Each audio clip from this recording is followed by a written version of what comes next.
Hi అండి. Welcome to my channel veggies mania. ఈరోజు మన recipe broccoli soup.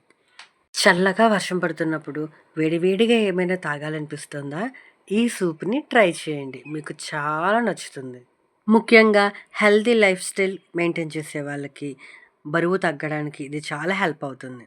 Broccoli soup ఎలా తయారు చేయాలో చూద్దాం రండి. చూసారు కదా, ఇదే బ్రోకలీ. సేమ్ మనకి కాలీఫ్లవర్ లాగానే ఉంటుంది చూడడానికి. కాకపోతే గ్రీన్ కలర్‌లో ఉంటుంది. ఇప్పుడు బ్రోకలీని తీసుకొని మనం ఇలా కింద కాడలా ఉంది కదా, అది కట్ చేసుకోవాలి. అలానే పక్కనున్న ఆకులను కూడా తీసేయాలి. ఇప్పుడు వీటిని చిన్న చిన్న ముక్కలుగా కట్ చేసుకోవాలి. సేమ్ మనం కాలీఫ్లవర్‌ని ఎలా అయితే చిన్న చిన్న పీసెస్ చేసుకుంటామో అదే విధంగా ఇది కూడా మనకు వస్తుంది. చాలా సింపుల్ అండి. చాలా ఈజీగా వస్తుంది. మీరేం పెద్దగా కష్టపడాల్సిన అవసరం కూడా ఉండదు. ఇప్పుడు వీటిని మీకు కావాల్సిన సైజులో చిన్న చిన్న పీసెస్ లాగా కట్ చేసుకోవాలి.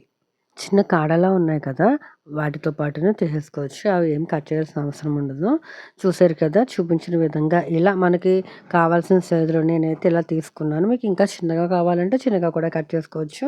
లేదా పెద్ద ముక్కలు కట్ చేసుకున్నా పర్వాలేదు. ఇప్పుడు ఒక గిన్నెలో కొద్దిగా వాటర్ తీసుకుని మనం కట్ చేసుకున్నాం కదా, ఆ బ్రోకలీ పీసెస్ అన్నీ అందులో వేయాలి. అవి ఒక 5 మినిట్స్ పక్కన పెట్టుకోవాలి.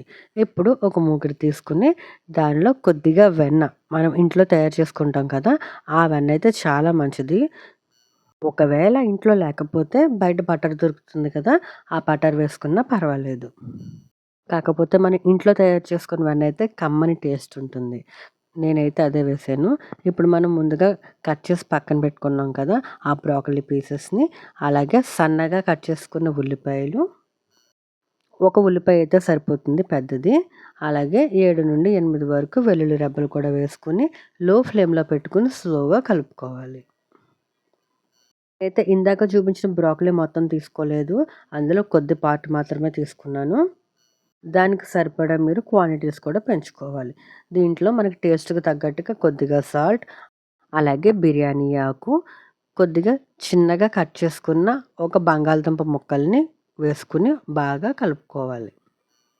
ఈ బంగాళదుంప ఎందుకు వేయడం అంటే, కొద్దిగా క్రీమీ స్ట్రక్చర్ వస్తుంది కాబట్టి మనం వేసుకుంటాం.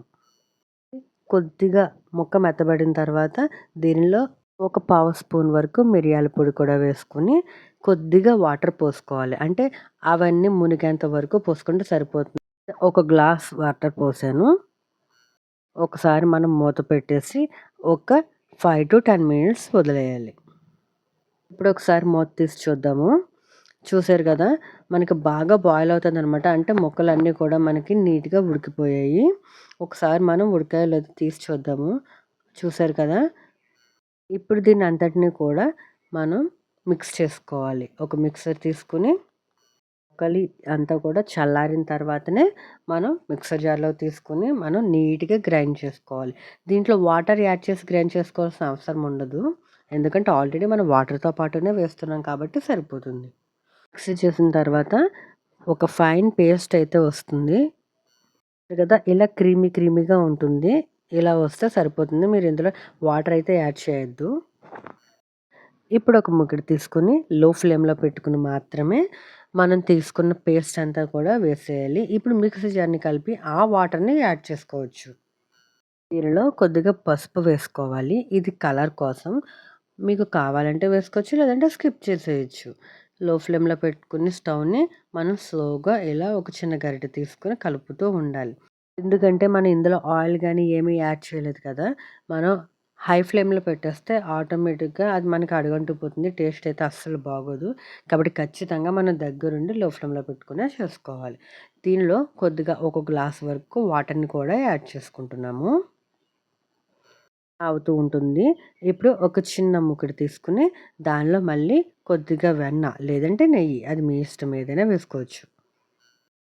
వేసుకొని కొద్దిగా కరిగిన తర్వాత దీనిలో చిన్న చిన్న పీసెస్‌గా కట్ చేసుకున్న క్యారెట్, స్వీట్ కార్న్, అలాగే బ్రోకలీని కూడా వేసుకోవాలి. ఇది ఆల్రెడీ మనం కొద్దిగా బాయిల్ చేసి అయితే పెట్టుకున్నాము. సో, ఒక్కసారి మనం ఫ్రై చేసుకొని బ్రోకలీ సూప్‌లో వేసేసుకోవాలి. ఫ్లేవర్ అంతా కూడా బాగా పడుతుందనమాట. ఆ ముక్కలకి కూడా ఆ స్పైస్ అంతా కూడా చాలా బావుంటుంది. మనం ఇందాక చేసుకున్నప్పుడు కూడా ఆ బిర్యానీ ఆకు కూడా మనం మిక్సీ చేసేసాము. అదేం తీసేయాల్సిన అవసరం లేదు. కాబట్టి దాంతో పాటునే చేసేయొచ్చు. చూసారు కదా! బాగా బాయిల్ అవుతుందండి. అందులో వాటర్ అంతా కూడా సగానికి సగం వరకు అయిపోవాలి. అప్పుడే సూప్ కన్సిస్టెన్సీ కూడా చాలా బావుంటుంది. ఇది వెయిట్ లాస్ అవ్వాలనుకున్న వాళ్ళకి PCOD, PCOS, thyroid, sugar, BP ఇలా అన్ని సమస్యలకి కూడా చెక్ పెట్టేస్తుంది ఈ రెసిపీ. బ్రోకలీ తోటి ఏ ఐటెమ్ చేసుకున్నా కూడా మనం పీస్‌ఫుల్‌గా తినొచ్చు. అంత బావుంటుంది. ఇప్పుడు ఒక సర్వింగ్ బౌల్‌లోకి తీసుకొని సర్వ్ చేసుకోవడమే. చూసారు కదా! చాలా ఈజీగా, హెల్తీగా అచ్చంగా రెస్టారెంట్‌లో చేసిన టేస్ట్ మీరు ఖచ్చితంగా ఫీల్ అవుతారు. మీరు కూడా ఇంట్లో ట్రై చేయండి. అందులోను పిల్లలకి కూడా చాలా నచ్చుతుందండోయ్! మీరు ఇందులో డౌట్ పడాల్సిన అవసరమే లేదు. కాబట్టి మీరు కూడా ఇంట్లో ట్రై చేసి ఎలా వచ్చిందో కామెంట్ సెక్షన్‌లో కామెంట్ చేయండి. ఈ వీడియో కనుక మీకు నచ్చినట్లయితే లైక్ చేయండి, షేర్ చేయండి అండ్ ప్లీజ్ సబ్స్క్రైబ్ చేసుకోండి. Veggies mania. Thank you.